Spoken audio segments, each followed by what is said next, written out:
Оценить качество работы коллег и поделиться опытом. В Коми приехали ведущие эксперты Санкт-Петербургского педиатрического университета. Специалисты посетили больницы и поликлиники Воркуты и Сыктывкара, в том числе Республиканскую детскую больницу и перинатальный центр. Ксения Мишарина о том, к какому выводу пришли.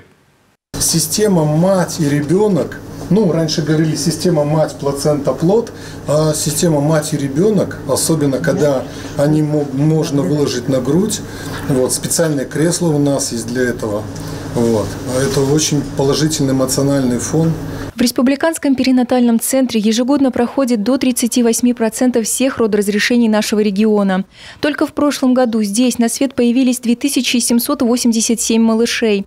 Не всегда этот процесс проходит благополучно. И тогда на помощь будущим мамам приходят специалисты отделения патологий новорожденных недоношенных детей. По рекомендациям Всемирной организации здравоохранения, помощь недоношенным малышам оказывают, начиная с 22 недели массы тела 500 грамм. Однако специалисты нашего центра борются за жизнь маленького человечка даже тогда, когда эти показатели ниже. Именно поэтому многие беременные, особенно с патологиями беременности, стремятся попасть именно в перинатальный центр.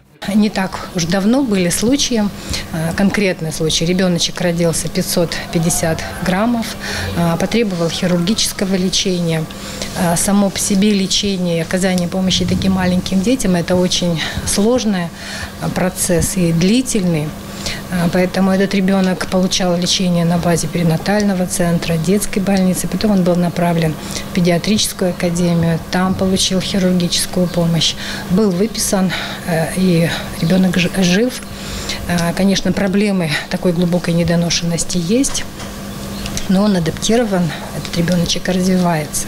А в Республиканской детской клинической больнице ежегодно проходит лечение свыше 50 тысяч детей. Медицинскую помощь им оказывают по 22 направлениям в консультативной поликлинике и по 17 направлениям в условиях стационара. Есть и высокотехнологичная медицинская помощь по хирургии новорожденных, выхаживанию глубоко недоношенных детей, реконструктивно-пластическим операциям при врожденных патологиях и травмах опорно-двигательного аппарата. В нейрохирургии – это ликворошунтирующие операции и реконструктивные операции при врожденных урологических патологиях. И несмотря на высокие показатели качества работы медиков, профессиональный взгляд со стороны никогда не бывает лишним. В этот раз в Коми приехали эксперты Санкт-Петербургского педиатрического университета.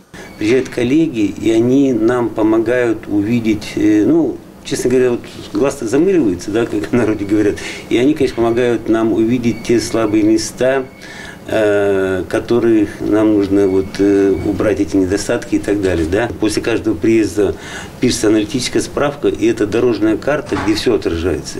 И повышение квалификации, и организационно-методические работы, и в том числе, какое оборудование нам необходимо. Специалисты из Санкт-Петербурга в Коми приезжают уже 3-й год, проводят беседы с коллегами, изучают истории болезней пациентов, помогают оказывать помощь.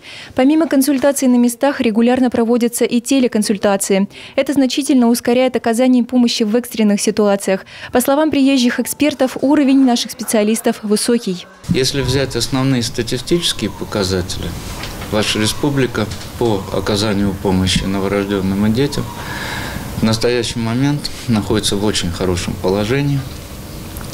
Это ситуация, плод усилий очень большого количества людей, начиная от санитарок и заканчивая вашим Минздравом.